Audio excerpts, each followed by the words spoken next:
Tonight, when the rain starts to hit your window, you will probably stay inside. You will turn on a light, you will scroll on your phone, you will watch a movie. You might complain that you are bored, but for 99% of human history, a rainy day was a completely different story. There were no light switches, there were no phones, there was no streaming video. When the sky opened up, the world became cold, dark, and dangerous. What did your ancestors actually do when it rained? Did they just sit in a dark cave and stare at the wall? Did they sleep for 12 hours? Or did a rainy day change the entire way their minds worked? The truth is, rain changed everything for ancient humans.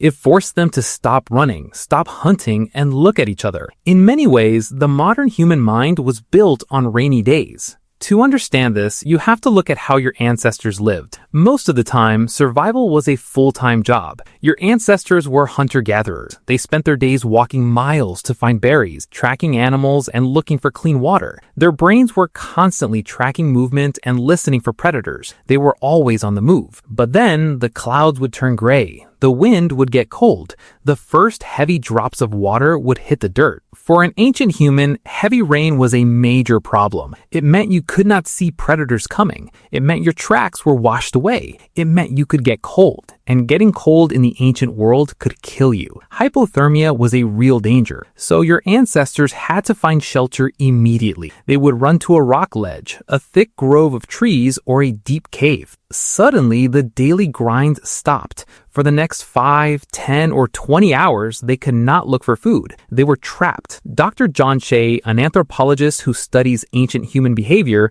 notes that these forced breaks changed how humans use their time. When you are trapped in a cave by a storm, you have a lot of free hours. You cannot hunt, you cannot gather, so what do? You fix things. Archaeologists find that caves contain huge piles of ancient garbage. A lot of this garbage tells us exactly what happened on rainy days. Your ancestors used this time for tool maintenance. They would sit by the fire and sharpen their stone spears. They would fix their leather clothes using bone needles. They would scrape animal hides to make them soft. Think about your own life. When it rains, do you finally clean your room or fix that broken shelf? Your brain is doing exactly what your ancestors did. It's using forced downtime to prepare for the future. But tool maintenance only took up a little bit of time. What happened when the spears were sharp and the clothes were fixed? This is where things get truly interesting. When a group of ancient humans is trapped in a small space, they have to interact. They couldn't look at screens. They had to look at each other. This created a massive spike in social bonding. Anthropologist Dr. Robin Dunbar discovered that human language likely evolved as a way to bond in groups,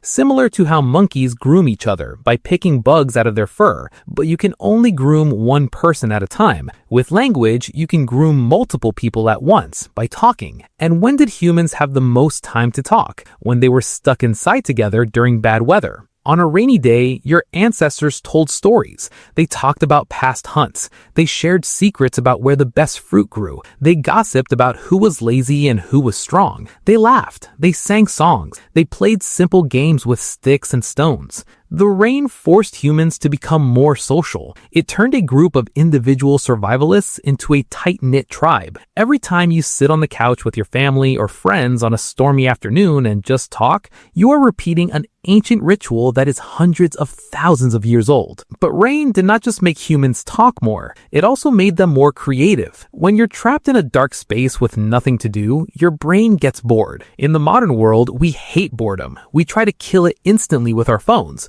But boredom is actually a superpower for the human brain. When your brain is bored, it starts to wander. It starts to connect random ideas. It becomes creative. In many ancient caves around the world, like Lascaux in France or Altamira in Spain, we see incredible cave paintings.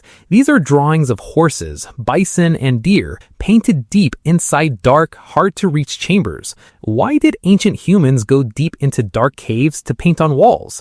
Many scientists believe these paintings were created during long periods of bad weather or winter storms. Dr. David Lewis Williams, an expert on cave art, suggests that the darkness of the cave combined with the flickering light of a fire caused ancient humans to experience altered states of consciousness.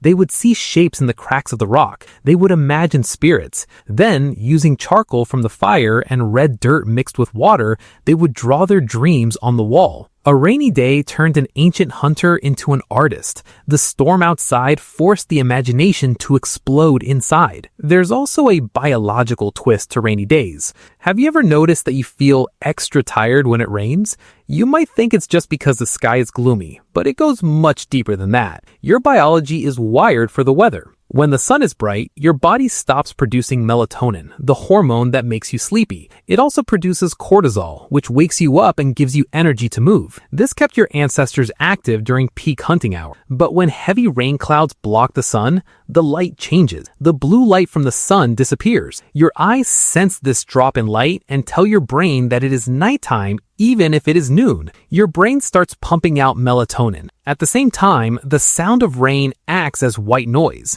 The steady rhythmic sound of drops hitting the ground covers up sudden, scary noises. It tells your brain that the world is uniform and safe from predators, who also don't want to move in the rain. So, your ancestors did something very natural on rainy days. They slept. They cuddled together for warmth on a bed of dried leaves and fur, and they rested their bodies.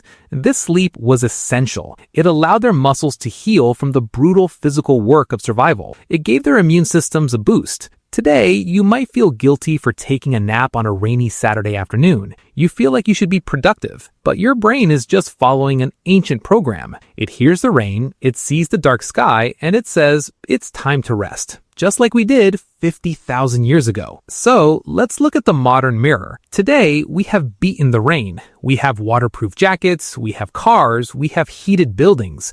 When it rains, your life doesn't stop. You still go to work, you still go to the store, you still stare at your screen. You have eliminated the forced downtime, the forced boredom, and the forced social bonding that the rain used to bring. But your brain still craves what the rain used to provide. The next time you look out the window and see a storm coming, don't complain. Don't try to fight the boredom with endless scrolling. Instead, try to do what your ancestors did. Turn off the bright lights. Sit down with someone you care about and tell a story. Fix something that has been broken for a while. Let your mind wander into the dark until you find a creative spark. Or simply curl up, listen to the rhythmic sound of the drops, and let your ancient brain rest. After all, you're only here today because your ancestors knew exactly how to survive the storm inside the cave.